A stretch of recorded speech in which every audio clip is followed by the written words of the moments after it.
ರಾಜ್ಯ ಸರ್ಕಾರದ ವಿರುದ್ಧ ಬಿವೈ ವಿಜೇಂದ್ರ ತೀವ್ರ ಆಕ್ರೋಶ ಹೊರಹಾಕಿದ್ದಾರೆ. ಬಿಡದಿ ಟೌನ್ಶಿಪ್ಗೋಸ್ಕರ ರೈತರ ಭೂಮಿಯನ್ನ ಕಸಿದುಕೊಳ್ಳಬೇಡಿ, ಹೀಗೆ ಮುಂದುವರೆದ್ರೆ ರೈತರ ಶಾಪಕ್ಕೆ ನೀವು ಬಲಿಯಾಗ್ತೀರಾ ಅಂತ ಆಕ್ರೋಶ ಹೊರಹಾಕಿದ್ದಾರೆ.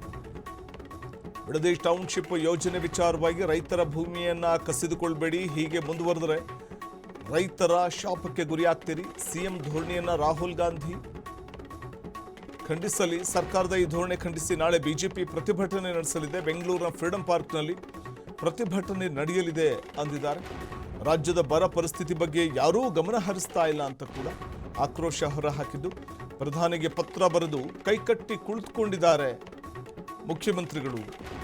ಹೀಗಂತ ಗದಗ್ನಲ್ಲಿ ಸರ್ಕಾರದ ವಿರುದ್ಧ ವಿಜೇಂದ್ರ ವಾಗ್ದಾಳಿ ನಡೆಸಿದ್ದಾರೆ.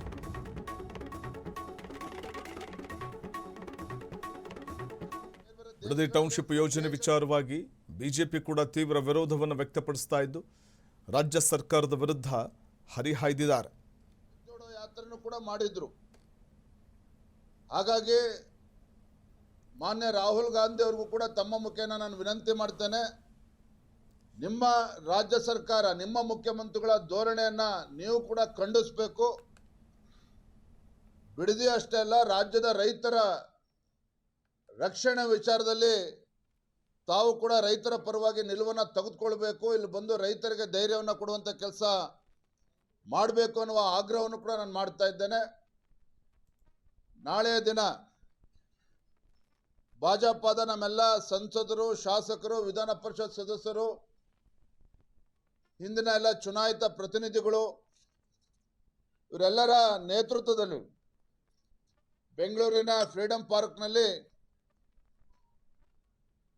ಕಾಂಗ್ರೆಸ್ ಸರ್ಕಾರದ ಈ ರೈತ ವಿರೋಧಿ ಧೋರಣೆ ವಿರುದ್ಧ ಬೃಹತ್ ಪ್ರತಿಭಟನೆಯನ್ನು ಕೂಡ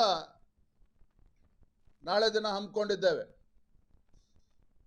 ಮತ್ತೊಂದು ಪ್ರಮುಖವಾಗಿರ್ತಕ್ಕಂಥ ವಿಚಾರ ಅಂತ ಹೇಳಿದ್ರೆ, ಬೆಂಗಳೂರಿಗೆ ಎರಡನೇ ಏರ್ಪೋರ್ಟ್, ಕರ್ನಾಟಕಕ್ಕೆ ಒಂದು ಏರ್ಪೋರ್ಟ್ ತರಬೇಕು ಅಂತೇಳಿ ಅದನ್ನು ಕೂಡ ಕನಕಪುರಕ್ಕೆ ತೆಗೆದುಕೊಂಡು ಹೊರಟಿದ್ದಾರೆ. ನಾನು ಮಾನ್ಯ ಮುಖ್ಯಮಂತ್ರಿಗಳ ಪತ್ರವನ್ನು ಕೂಡ ಬರೀತಾ ಇದ್ದೇನೆ. ಕನಕಪುರಕ್ಕೆ ಆ ಏರ್ಪೋರ್ಟನ್ನು ತೆಗೆದುಕೊಂಡು ಹೋಗೋ ಬದಲು ತುಮಕೂರು ಆಸ್ಪಾಸು ಏರ್ಪೋರ್ಟನ್ನು ತಂದರೆ ಮಧ್ಯ ಕರ್ನಾಟಕಕ್ಕೂ ಕೂಡ ಅದರಿಂದ ಲಾಭ ಆಗ್ತದೆ, ಉತ್ತರ ಕರ್ನಾಟಕಕ್ಕೂ ಕೂಡ ಅದರಿಂದ ಲಾಭ ಆಗ್ತದೆ. ಕೈಗಾರಿಕೆಗಳು ಬರ್ತದೆ, ಯುವಕರಿಗೆ ಉದ್ಯೋಗ ಸಿಗ್ತದೆ, ಈ ಭಾಗದ ಜನರು ಕೂಡ ಅದು ಅನುಕೂಲ ಆಗ್ತದೆ. ಮತ್ತು ಸರ್ಕಾರಿ ಜಮೀನೇ ಯಥೇಚ್ಛವಾಗೋದಕ್ಕೆ ಏನು ಅವಶ್ಯಕತೆ ಇದೆ, ಜಮೀನು ಕೂಡ ರೆಡಿ ಇದೆ. ಇದನ್ನ ಬಿಟ್ಬಿಟ್ಟು ಮತ್ತೆ ಮುಖ್ಯಮಂತ್ರಿಗಳು ಕೇವಲ ತಮ್ಮ ರಿಯಲ್ ಎಸ್ಟೇಟ್ ದಂಧೆ